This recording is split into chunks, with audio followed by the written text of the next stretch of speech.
Hi everyone, welcome back to another episode of Walk Beside Me. I'm Brooklyn Bird, and we're talking today and every day about how the gospel of Jesus Christ applies to parenting. I want to start by saying thank you so much for being here. I am so grateful for the people that are showing up every single week to listen to this podcast. If you're here, it's because you care about Jesus, you care about kids, you care about your relationships in your life, and I hope you know that I think you are doing amazing. Anything I share is something that has helped me operate better in my relationships, and I'm certainly not perfect at it. I don't see myself as some sage who's got it all figured out, but I do find tools that are really meaningful to me, and it helps me so much to be able to share them with people and to hear them say, wow, this helped me too, or this changed my perspective, or this gave me a new way of thinking or looking at things. I love to do that. I love to look at the gospel, what I've been taught my whole entire life, in new ways that make it more real and actionable to me. And I know that you do too if you're listening. So thank you. I'm with you. I love you. Know that your desire to improve is so much already. It is already getting you so far. Thank you for being here. I am super excited to be talking to you guys today. This is my first episode filmed in the state of Florida. My family just moved here. We moved in yesterday, technically at like midnight is when we finally arrived and moved all our stuff in. And it's been great so far. In the less than 48 hours we've been here, we got to go to the beach and we went to church for the first time, which was really nice. I absolutely loved our congregation in California, so I was a little nervous and I didn't have super high expectations, honestly, because I expected myself to be mourning, and that's okay. And that's actually something we're going to talk about in the episode today. But I was pleasantly surprised by how amazingly friendly everyone was. I will keep you guys posted on how things are going, but so far so good. And of course, the beaches here are absolutely gorgeous, and it is nice that we're only 15 minutes from them now instead of an hour. Today, I wanted to talk about something that is going to be super useful for dealing with children and humans generally, including yourself, and that is how to respond helpfully to quote unquote big emotions. This is terminology that I've heard used a lot in the current parenting dialogue. We use the term big emotions to describe the emotions that might have previously been labeled as bad. Emotions like frustration, anger, fear, sadness that our children experience. I like calling them big emotions. I think it takes a little bit of the morality out of them, because feeling an emotion isn't a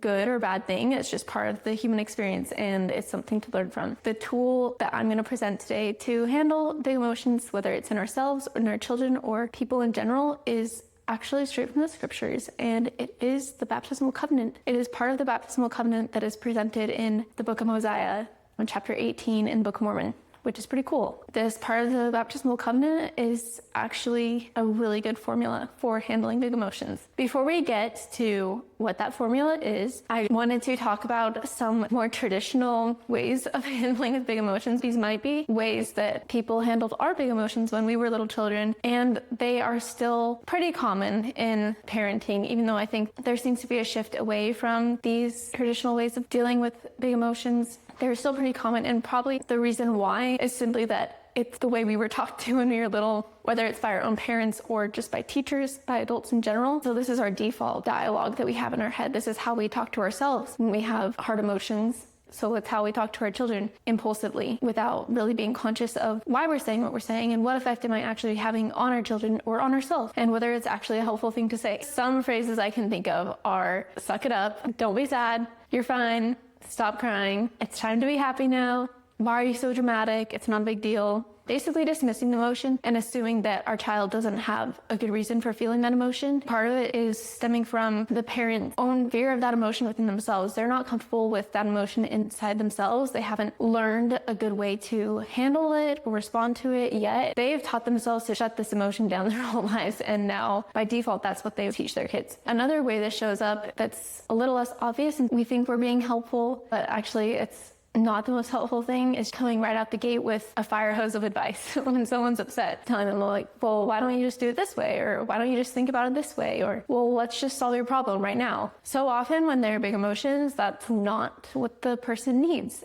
A lot of times what the person needs is a little bit of compassion and understanding, and then they're going to solve the problem for themselves. We're going to step away from these traditional dismissive or fix-it responses to big emotions, both in ourselves and others, and Instead, normalize emotions. They are a part of the human experience. It's our body's response to the way we're seeing a situation, and they're also an opportunity for connection and learning. I hope we can start to see that in ourselves and others anytime big emotions come up. Instead of reacting with fear of the emotion, seeing it as an opportunity to connect both with ourselves and others. We don't need to be afraid of them, and we also don't want our kids to be afraid of them. And that starts with us. Our response to our kids' emotions, if we feel fear, they're going to feel fear. Rather than emotion, that's just going to make it worse and compound the negative effects of a big emotion. Instead of fear, we need tools that will give us a spirit of power, love, and sound mind. The scripture that I quote all the time that is so foundational for my parenting, that scripture is 2 Timothy 1:7. God hath not given us a spirit of fear, but of power and of love and of a sound mind. So I'm going to present a formula to you today that will do just that. It will give you power, love, and a sound mind whenever you come up against big emotions, whether they're your children's or your own. I know it will give you this spirit because this formula comes straight from God. Like I mentioned earlier, this formula is part of the baptismal covenant that is stated in chapter 18 of Mosiah. In this chapter, the prophet Alma is teaching some people who decide to get baptized. Before they get baptized, Alma teaches them that part of what they're covenanting to do when they get baptized is to first mourn with those that mourn, second, comfort those that stand in need of comfort, and third, stand as witnesses of God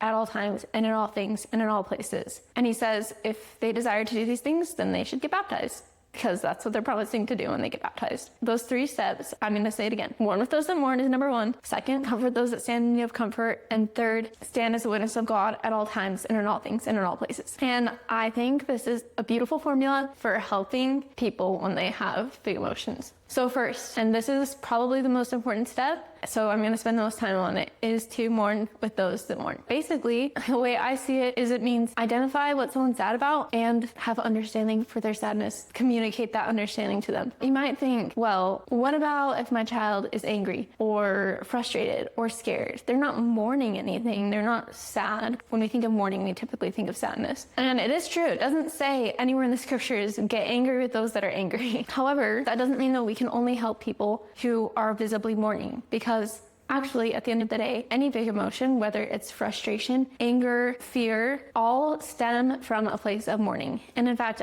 anger is almost always, if not always, a secondary cover-up emotion for mourning. It's what we do when we're mourning something that we've lost or we think we might lose or that we were expecting and didn't happen. And then we choose to point the finger of blame at someone else, and that's where the anger comes from. This idea isn't totally my own. It actually comes from a book that I love. This is one of my favorite resources, the book Nonviolent Communication, A Language of Life by Marshall B. Rosenberg. I would highly recommend reading this book. It will blow your mind on all the ways that we use our language to tell lies to ourselves and others, and really use language in harmful ways when we're trying to help. He teaches the alternatives, how to use language to actually help other people. It's a really good book. The only thing I disagree with him on is one thing he talks about is being able to identify and express our needs. In a previous episode, episode 5 of Walk Beside Me, I talked about how the word need is overused and it puts us in a scarcity mindset. When we say we need something, it tells our brain it's life or death situation. So I like to use the word want instead. I try to use want instead of need all the time, because it's very rarely that something that I think I need is actually a need where I'm going to die without it. Most of the time it's something I want. But just because it's something I want instead of something I need,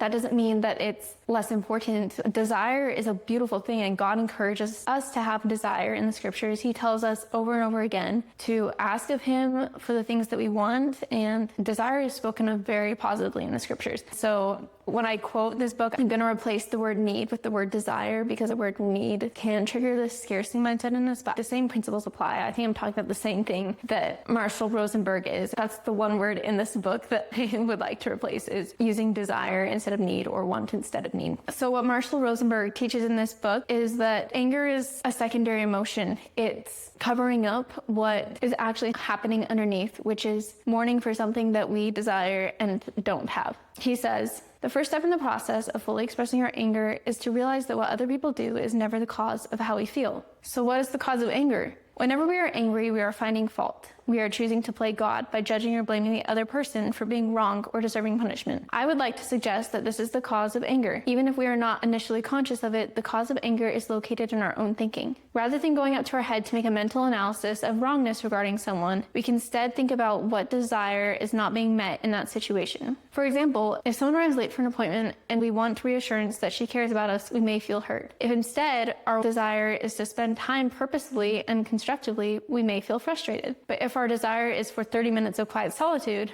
we may be grateful for her tardiness and feel pleased. Thus, it is not the behavior of the person, but our own desire that causes our feeling. When we are connected to our desire, whether it is for reassurance, purposefulness, or solitude, we are in touch with our life energy. We may have strong feelings, but we are never angry. Anger is a result of life-alienating thinking that is disconnected from desires. It indicates that we have moved up to our head to analyze and judge somebody rather than focus on which of our desires are not getting met. I see all anger as a result of life-alienating, violence-provoking thinking. At the core of all anger is a desire that is not being fulfilled. Thus, anger can be valuable if we use it as an alarm clock to wake us up, to realize we have a desire that isn't being met and that we are thinking in a way that makes it unlikely to be met. To fully express anger requires full consciousness of our desire. In addition, energy is required to get the desire met. Anger, however, co-opts our energy by directing it towards punishing people rather than meeting our own desires. Instead of engaging in righteous indignation, I recommend connecting empathically with our own desires or those of others. This may take extensive practice, whereby over and over again we consciously replace the phrase, I am angry because they, with I'm angry because I desire. I love those thoughts so much. Anger is something that I have struggled with a lot in my life, and being able to understand where it's coming from better is so helpful. Getting back to the commandment, mourn with those that mourn. Whatever the big emotion is, whether it's fear, anger, sadness, frustration, it helps to identify what the person experiencing that emotion was desiring that was lost or that is not being met. What Marshall Rosenberg is saying here makes me think of the phrase, hurt people hurt people. There are a lot of sayings out there that get thrown around in the English language that I don't agree with. Some of them can be really harmful, but this is a truism that is said a lot that I think is totally true. That when people lash out at other people and have big emotions, it's really because they are hurting on the inside. There's something underneath that hurts and they don't know how to express their desires. They don't know how to process what's going on underneath, so they take it out on other people. By mourning with those that mourn, we're helping those who are hurting identify what they're actually hurting about. Once we show that we understand what it's like to hurt in that way, that's when we are in the best position to start showing them a better way to act, a better way to respond to that emotion. Once that person understands that we understand, and once we have mourned with them over what they're actually mourning deep down. This can look really simple. For example, something that happens often at the park with Brea is she'll be running up to the swing and another child will run ahead of her and get the swing before she does. And then she'll just start yelling at the child.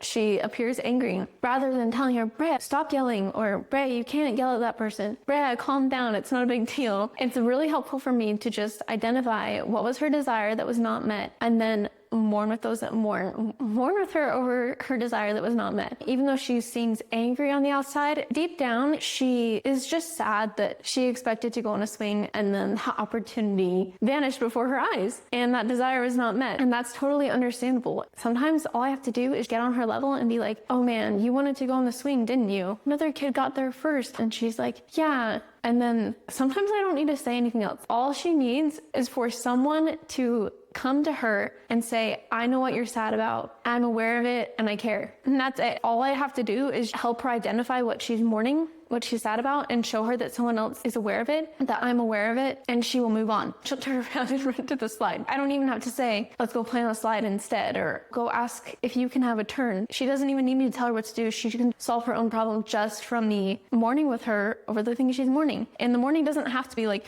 a funeral or a big therapy session. All she needs is someone to acknowledge what she's sad about underneath the anger, and then it clears up. Someone who is a really great example of this is my mom. I honestly should be talking about my own parents more often than I do on this podcast. I feel super blessed that I had them as parents, and I think a lot of the things that I learn about parenting and the ways that I see Jesus Christ in parenting resonate for me because they resonate with the way that my parents raised me. So thank you, Mom. My mom is one of the best listeners I know, maybe the best. I call her all the time especially in the harder times of my life. And the reason why I feel inclined to do that is that I know that if I call her and am upset or stressed or worried about something, she's not going to come at me with solutions. She is not going to try to solve my problems for me right away. She is just going to listen and listen and listen and listen and let me talk her ear off and tell me, yeah, wow, yeah, that's hard.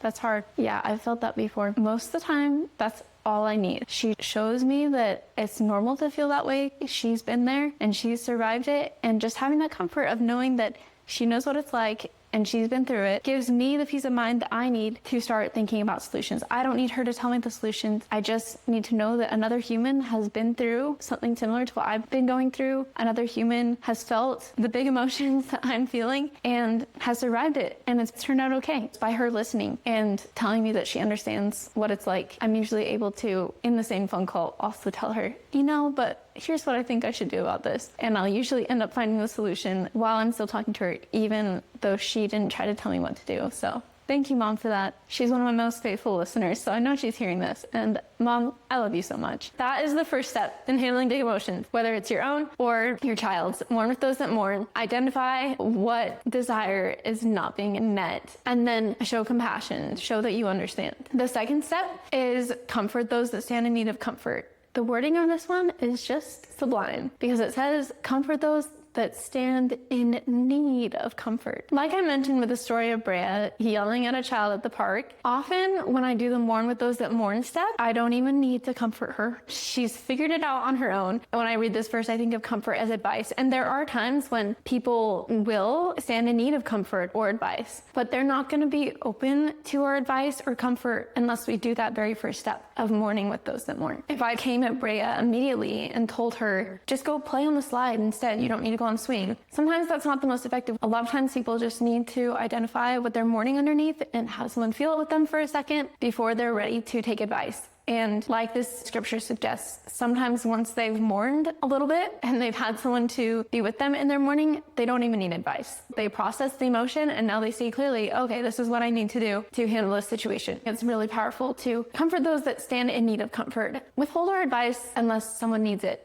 because a lot of times they can figure out for themselves. And especially with our kids, that is really powerful for their self-esteem. They just need us to be present with them in what they're mourning, and then they're able to solve the problem on their own, which is really cool. Another example of this is sometimes Brea gets really scared when she hears the sound of a lawnmower or another gardening tool outside our house. It freaks her out. And, understandably so. Her body is probably wired to think that that's like a lion roaring at her or something. And so sometimes I just get down on her level and I just say oh, is that a loud noise? And she's like, yeah. And then I'm like, that's the lawnmower. It's loud, huh? And she's like, yeah. I don't have to tell her, it's fine, you're okay, or stop being scared. She just wanted someone to be aware of her feelings in that moment. And then she moves on. As soon as I acknowledge that's a loud noise, it's a lawnmower, then she's like, okay, my mom knows what it is, but my mom's not freaking out, so I must be okay. I must be safe. And she moves on. This really just comes down to being able to discern by the Spirit when it's a good time to give advice and when it's not. An example with my husband, he wanted people to come stay at our house. It was pretty last minute and I felt super resistant to it. I realized that underneath my fear and frustration, there's actually this mourning of maybe I just am sad that I wasn't involved in the decision. When I told him that, he understood and he was like, oh, that totally makes sense. I'm sorry. I can understand why it's hard when someone doesn't involve you when they're planning something that is going to affect you. As soon as he understood it, then immediately I was like, okay, let's have them come over. It wasn't even about the thing that I thought I was angry about or frustrated about. I needed someone to mourn with me about not being involved in the decision. And then once T-Bird did that, I was actually totally fine with the decision. And I was like, yeah, let's have them over. Let's let them stay 2 weeks. So again, just the power of that first step, mourning with those that mourn. We make this mistake so often of trying to give people advice as soon as we see that they're upset. We're uncomfortable with their emotions and we want to get them out of them as quick as possible. But actually, the best way to help someone respond to their emotions is to be there with them and be calm about it and not be afraid of the emotion. Once you show that you're not afraid of the emotion, they realize they don't need to be afraid of it anymore and they're able to respond helpfully to it. So that's step number 2 is comfort those that stand in need of comfort, give advice when it's needed, But if it's not needed, you can just be present. And usually the other person can figure it out once they have someone who is mourned with them over what they're mourning. The last step is stand as a witness of God. This can mean a lot of different things. It says stand as a witness of God at all times and in all things and in all places. Throughout this whole process of mourning with those that mourn and comforting those that stand in need of comfort, we're always acting in a way that God would. We are standing as his witness, almost as a stand-in for a loving Father who has perfect confidence and hope and knows that everything is going to work out. Sometimes this is going to be us actively testifying of God. Maybe after we've mourned with those that mourn and comforted those that stand in need of comfort, we can say something like, God loves us and it's going to work out. Although I don't know if those words would be the most helpful when someone's super emotional in the moment. Once you've done the step of mourning with those that mourn, it will open someone's heart to be more receptive to an actual testament of God's goodness. Other times, standing as a witness of God can be as simple as being a sturdy, confident leader, acting the way that he would, thinking the way that he would, being calm and confident and not afraid, exuding that spirit of power, love, and a sound mind. When your child's upset, not getting upset back at them, not yelling at them to shut up, but being peaceful and being still. I think of the verse, be still and know that I am God. If we are still for our children, we're standing as a witness of God because we are showing them what God is like. One way that I practice this with Brea is when she's upset, I think to myself, she's allowed to be upset. She's allowed to be upset. She's allowed to be sad. She's allowed to be scared. She's allowed to feel angry. It's all okay. It's not an emergency. And just by telling myself that, I'm able to stay really calm. And I know that my calmness helps her come back to a place of equilibrium and peace way faster than I would if I got upset back at her and I told her, this emotion's not okay. You shouldn't be feeling it. So just as God's stillness can bring us peace, our stillness can bring our children peace. The great way to stand as a witness with him is to witness of the peace and confidence that he gives you simply by being peaceful and confident in every situation. This reminds me of something I love from Janet Lansbury's book, No Bad Kids. I've mentioned it on the podcast before, but she talks about respectfully raising a toddler. And she talks about how our toddlers, what they need more than anything in the world is a sturdy leader. And I love that language. They need an adult in their life who is sturdy, is not going to be ruffled by their tantrums, their mood swings, by their messes. A sturdy leader who is confident that she or he, depending on if you're a mom or dad, can handle the situation. So start talking to yourself that way. Start reminding yourself that you are capable of handling the situation no matter how hard it is. It might be a challenge, but you are capable. Once you know that about yourself,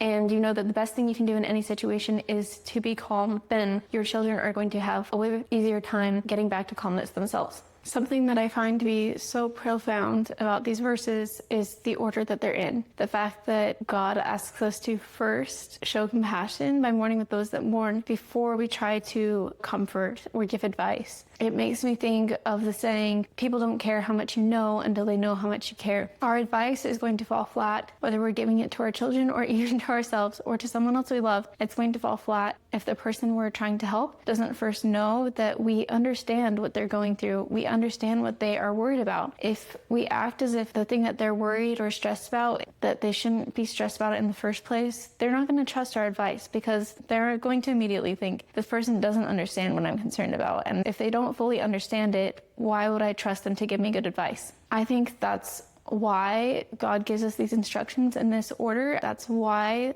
these instructions given in the baptismal covenant work, is that they are a great recipe for building trust with someone. And by building trust with someone, that actually does open the door for you to stand as a witness of God to them, to impact them in a way that would allow them to accept Christ into their heart. People probably aren't going to trust your testimony of God if you're dismissive of their emotions. What's going to help them the most is knowing that you're with them and you've been there and you understand the situation fully, you understand what they're mourning fully, and you are confident that things are going to work out. If you just come right out the gate saying, I know things are going to work out, it's going to be fine, you're fine, they're not going to trust you. But if you can do this step of mourning with those that mourn first, then you'll have a way greater chance of helping someone see the truth that things are going to work out. To recap the 3-step process for handling big emotions: first, mourn with those that mourn; second, comfort those that stand in need of comfort; and third, stand as a witness of God. To translate this to practical parenting terms, I would say first, identify the desire that was not met and show understanding for